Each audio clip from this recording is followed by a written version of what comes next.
사람은 자기가 누군 것을 알 때 행복해집니다. 우리가 이렇게 봐도 스스로 계시고 전능하신 하나님의 형상이에요. 믿습니까? 이 사람은 하나님의 형상이다. 그래. 하나님이 자기 형상으로 사람을 만드셨어요. 그리고 만드신 다음에 가장 아름답고 정말 행복하게 살 수 있는 환경을 만들어줬어요. 이 에덴 동산이라고 그러죠. 거기에서 끝나지 아니하고 사랑하는 하나님의 사람들이, 성도들이 또는 최초의 아담 하와가 하나님의 말씀, 자기 말 순종하나 안 하나 보는 그런 기준도 하나 마련해 놨어요. 막 생명가가 넘쳐나고 아름다운 동산이고 물이 풍부하고 그 금도 있고 아주 화려한 그곳에 선악을 알게 하는 나무의 열매를 먹지 말라 그러면서 그 나무도 하나 만들어 놨어요. 그러나 사람들이 최초의 아담과 하와가 먹을 수 있는 것만 먹고 살면 좋은데 먹을 수 없는 것을 먹으라고 하는 사탄의 말을 듣고 뱀의 말을 듣고 그걸 범해버렸어요. 먹어버렸어요. 그래서 하나님이 주신 그 환경, 행복한 에덴에서 쫓겨나가지고 가는 곳곳마다 가시와 엉겅퀴가 있는 그곳에 살게 된 겁니다. 여러분, 하나님만 그러겠어요? 오늘도 우리에게 행복을 주시기 위해서 독처하는 거 별로 안 좋게 생각을 하셨는지 하나님이 남자에게 여자를 줬습니다. 결혼하게 했어요. 결혼하게 한 다음에 너희는 한 여자는 한 남자로 만족하고 한 남자는 한 여자로 만족해라. 많이 사랑해라. 그런데 이 두 사람 관계에서 하나님이 원하지 않는 요소가 들어가면 가정이 천국이 아니라 가정은 고통의 시작이 되는 것. 심령에는 염려와 걱정이 쌓이게 되고 거기에 질병이 들어와서 자리를 잡게 되는 겁니다. 에덴 동산에도 금하는 게 있었듯이 우리의 삶 속에서도 금하는 게 있다는 걸 늘 생각하면서 하나님 앞에 바로 서고 행복하게 살게 되기를 주님의 이름으로 축원합니다. 그리고 하나님은 늘 택한 백성들이 하나님을 잘 섬길 수 있는 환경을 만들어 주시려고 해요. 그 애굽에서 신앙의 자유를 잊어버리고 있는 이스라엘 백성을 모세를 통해서 인도해냅니다. 바로의 칼날 밑에서 있는 이스라엘 백성을 인도해가지고 가나안으로 들어가게 하는 거예요. 인도하는 방법은 전적으로 하나님의 능력이었습니다. 10가지 재앙을 통해서 바로를 항복을 시킵니다. 마지막 재앙이 뭐냐 하면 양을 잡아서 피를 문설주에 발라요. 이스라엘 백성들 보고 바르라고 그러니까 발랐어요. 그러니까 장자를 치는 영이 문설주의 피를 보고 넘어가 버렸고 문설주의 피가 없는 애굽 사람들의 가정에 들어가서 장자를 쳤어요. 그 장자가 다 죽었어요. 피가 있는 곳에서는 보호를 경험했지만 피가 없는 곳에는 사망을 경험을 했어요. 그래서 이스라엘 백성이 이제 나와서 홍해 건너 바다로 가나안으로 들어갔습니다. 그러면 홍해에서는 또 뭐냐 하면 택한 백성의 보호를 홍해에서 경험을 하게 되고, 택한 백성과 싸움을 걸고 칼과 창과 병거를 가지고 막 쫓아오는 애굽 병사들에게는 심판을 경험하게 만들어준 거예요. 그리고 이 모세가 이스라엘 백성을 인도할 때 가만히 보면 기도하게 되니까 환경을 변화시켜 놓고 하나님이 가게 만들었어요. 그냥 이겨놓고 나가라고 그래요. 바로가 항복시켜 놓고, 바로를 항복시켜 놓고 나가라고 그래요. 그리고 홍해를 건널 때도 보면 홍해가 쫙 갈라진 뒤에 이스라엘 백성이 거기로 건너게 되는 거예요. 광야에 가서 살아갈 때도 기도하게 될 때 메추라기가 저 멀리 바다에서 날아오고 하늘에서 만나가 내려오는 거예요. 그런데 모세 시대가 끝나고 나서 여호수아 시대가 시작이 됩니다. 광야의 연단을 마치고 이제 가나안으로 들어가는 겁니다. 요단강을 건너야 되는 거예요. 그때 기도해가지고 요단강이 갈라진 것보다는 이 여호수아 때부터는 행함이 있을 때, 순종을 할 때 거기에 역사가 나타났어요. 할렐루야. 성경에 보면은 그런 말이 있어요.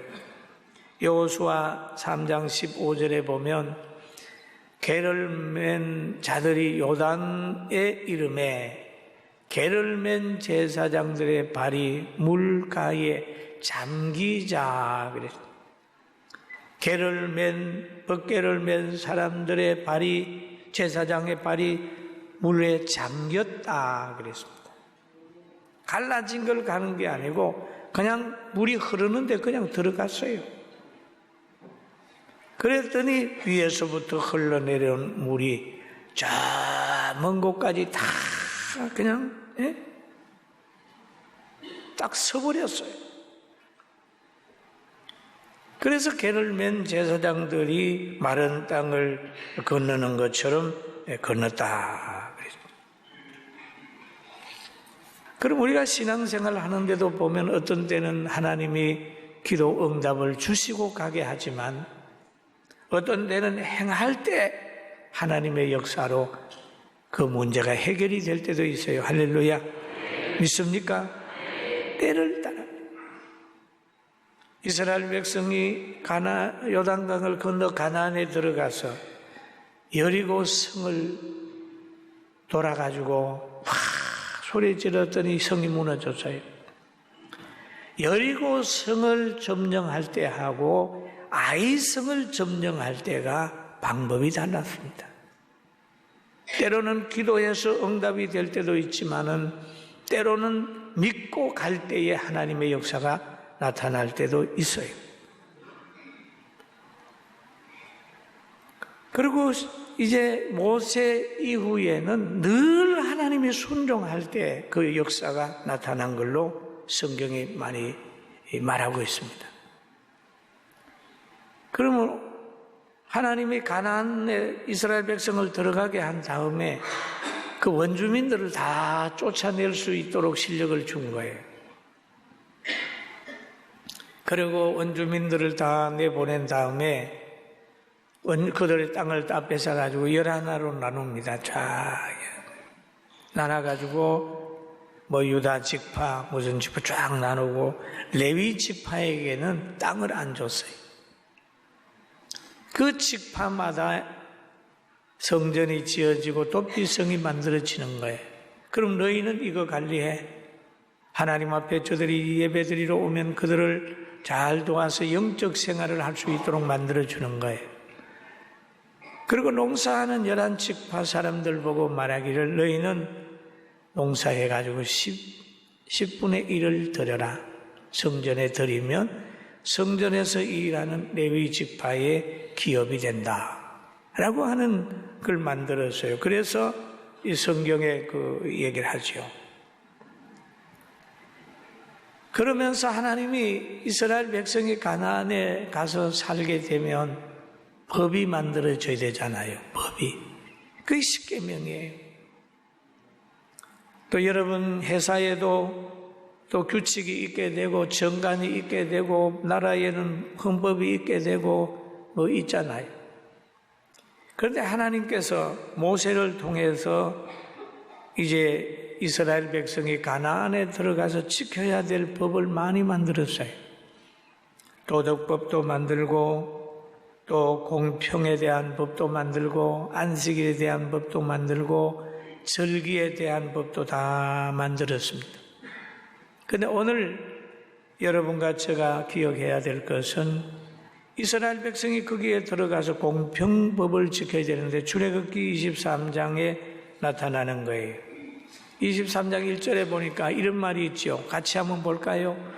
너는 거짓된 풍선을 퍼뜨리지 말며 악인과 연합하여 위증하는 증인이 되지 말며 거짓된 풍설, 요즘에 그저는 풍문으로 들었다라고 하는 옛날에 연속극 나왔잖아요.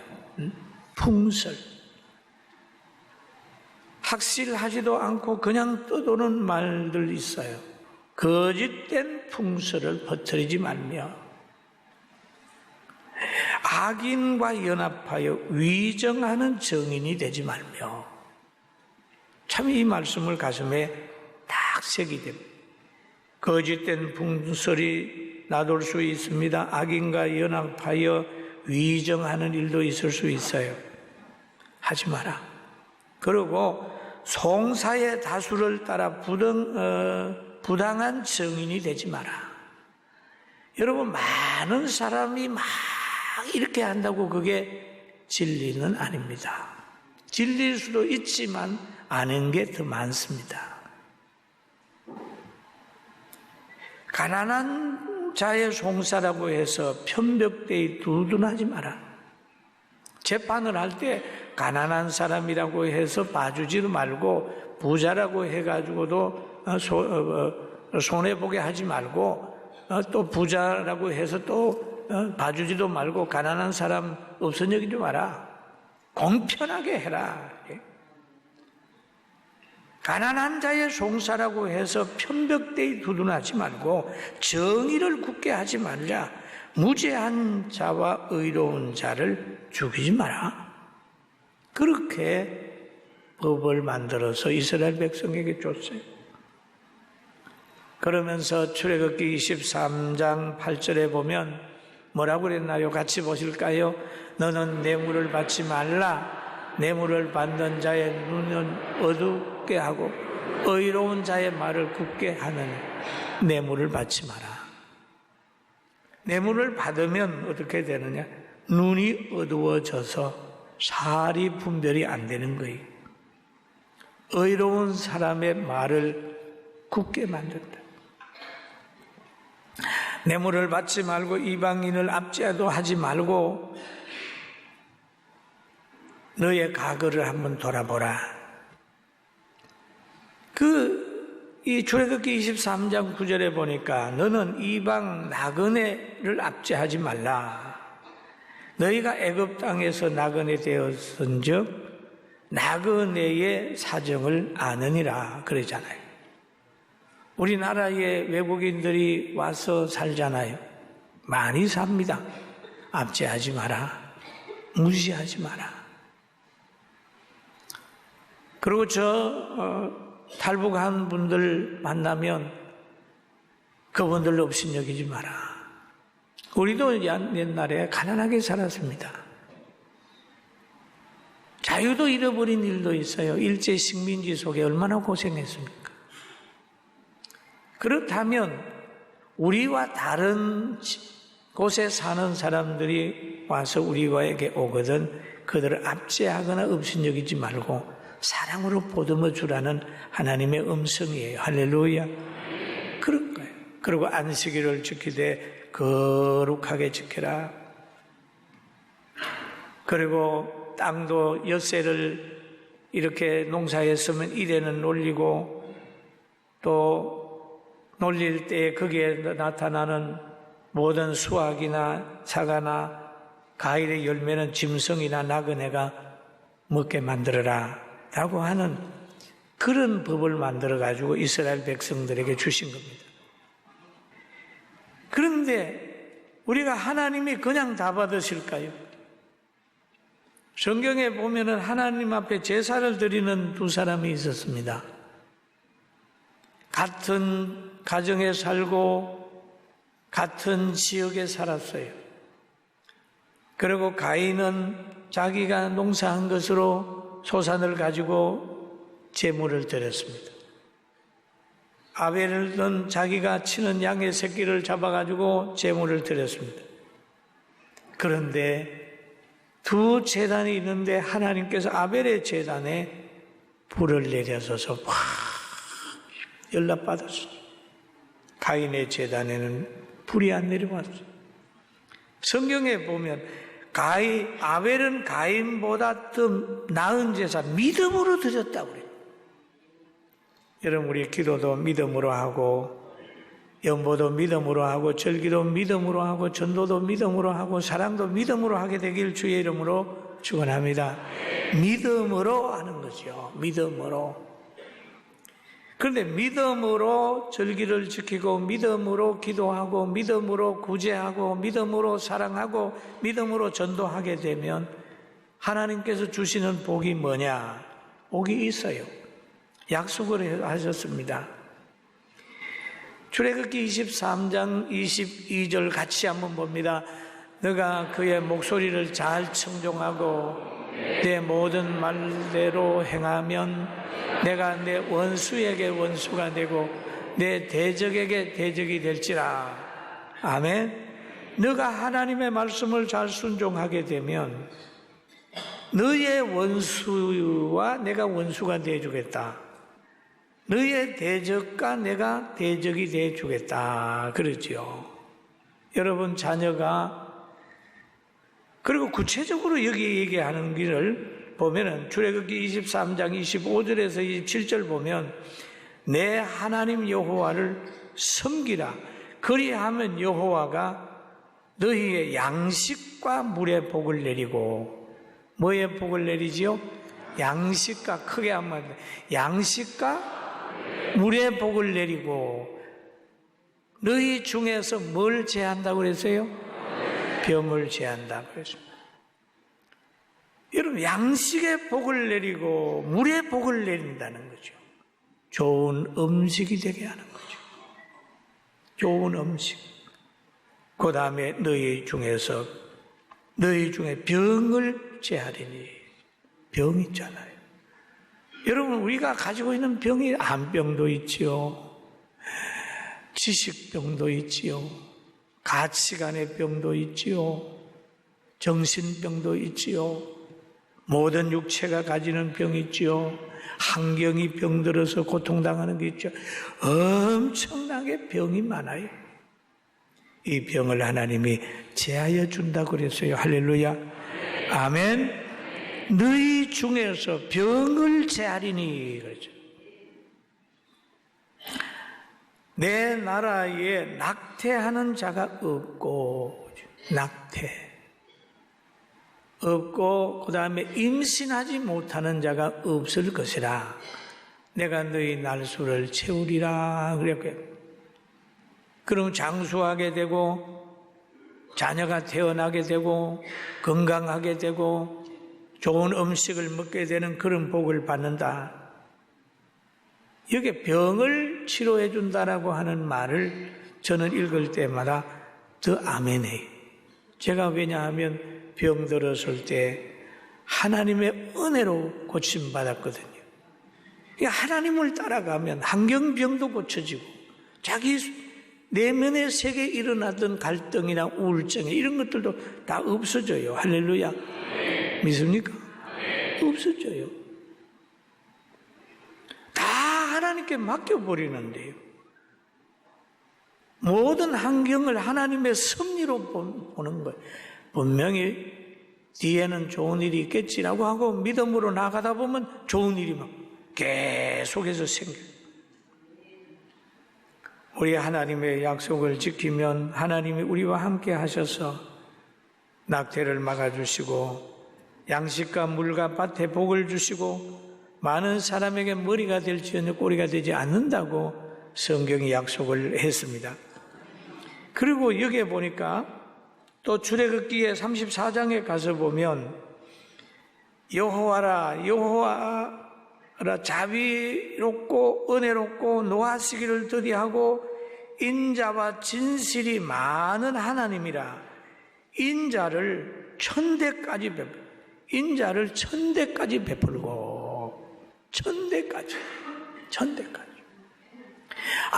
악과 가실과 죄를 용서하리라 라고 얘기를 하면서 그러나 벌을 면제하지는 아니하고 아버지의 악행을 자손 3, 4대까지 보응하리라 그래요. 여러분, 악행은 3, 4대에 끝난다고 하면 하나님 믿는 사람은 1000대까지 복을 주는데 좋은 조상으로 살게 되기를 주님의 이름으로 축원합니다. 할렐루야. 그리고 이렇게 절기를 지키고 신앙생활 잘하는 사람에게는 출애굽기 34장 24절에 보면 같이 한번 봅니다. 내가 이방 나라들을 내 앞에서 쫓아내고 내 지경을 넓히리니 너가 매년 3번씩 여호와 내 하나님을 배웠고 올 때에 아무도 내 땅을 탐내지 못하리라 라고 얘기를 하죠. 예. 이방 나라, 너를 공격하는 사람들이 너를 공격하지 못하고 너의 진지에 거하지 못하는 거죠. 그리고 하나님이 지경을 넓혀준다고 그랬어요. 지경을 넓혀준다. 저는 이런 설교를 하면서 때로는 믿음으로 하지 않으면 꼭 거짓말 같아요. 성도들로 하여금 하게 하기 위하여 막 하는 것처럼 그렇게 느껴질 때도 있었습니다. 이게 불신앙이 들어오면은 목사 설교하는데 참 양심에 찔려요. 그러나 성령의 역사하고 이 말씀이 믿어질 때 가장 행복해지는 거예요. 할렐루야. 여러분도 추수감사절이나 맥주절 맞이해서 보세요. 아유, 또 돌아왔네. 얼마를 해야 돼? 부담 느낄 때가 있을 수 있어요. 그러나 부담 느낄 것 전혀 없고 하나님이 주신 힘대로 즐겁게 하면 되는 겁니다. 할렐루야. 설교하는 사람도 절기를 지키라고 할 때 보면은 꼭 성도들에게 그냥 연보하라고 하는 식으로 막 성경을 갖다 빗대고 하는 것처럼 보여질 때도 있을 겁니다. 이건 불신앙. 성경을 그대로 믿고 순수하게 신앙생활을 하면 기적을 볼 수가 있어요. 할렐루야. 아멘. 있습니다. 우리나라나 세계적으로 보면 기독교가 왕성했을 때 그 나라의 경제나 군사나 모든 것이 일어났습니다. 영국도 마찬가지고 미국도 마찬가지고 우리 대한민국도 이렇게 선진국이 돼가는 과정 속에서 기독교가 팍 부흥할 그때에 새마을 운동도 같이 하면서 에너지가 이렇게 막 생긴 거예요. 그런데 교회의 역할이 점점 작아지면은 문제가 점점 많아져. 여러분 가정의 형통을 원하면 예수님 모시고 가서 그 말씀대로 해서 기적을 체험하게 되기를 주님의 이름으로 축원합니다. 할렐루야. 여러분 가정에 질병이 와 질병에 지배당하지 마세요. 질병에 지배당하지 말고 질병을 고쳐주시는 하나님 고쳐달라고 부르짖어 기도하세요. 회개하고 기도하세요. 그리고 절기를 지키듯 부부간에 만난 날을 기억을 하고 생일날도 기억하고 부모님의 사랑을 늘 기억하고 살아야 돼요. 저는 이 설교를 준비하다가 어릴 때 우리 어머니 생각이 났어요. 우리가 얼마나 못 살았는지 3월, 4월쯤 되면 양식이 떨어져요. 그럼 우리 어머니가 옆집에 가가지고 쌀을 한 2만 정도 이렇게 빌립니다. 빌려서 오면 농사를 이렇게 한 200~300평 농사 지어가지고 그 나오면 해가지고 쌀 만들어서 갖다 드리는, 꼭 그게 이제 부쳐가지고 갖다 주는. 송아지 살 돈이 없어가지고 옆집에 사람 보고 송아지 하나 사달라. 그럼 그 송아지를 먹어요. 뭐가 큰 소가 되잖아요. 큰 소가 어느 정도 커지면 팔아가지고 그 사람 반 가지고 우리 반 가지고. 그러니까 준 사람에게 갖다 주는 거죠. 소도 그렇게 해가지고 간신히 사. 그러다 이 시골에서 나오게 되는 건 땅이 없으니까 농사할 수 없어. 땅이 없으니까 읍내로 나와서 이렇게 형님 따라 나와서 이렇게 살다가 보니까 예수님 만나고 오늘 있게 되는 거예요.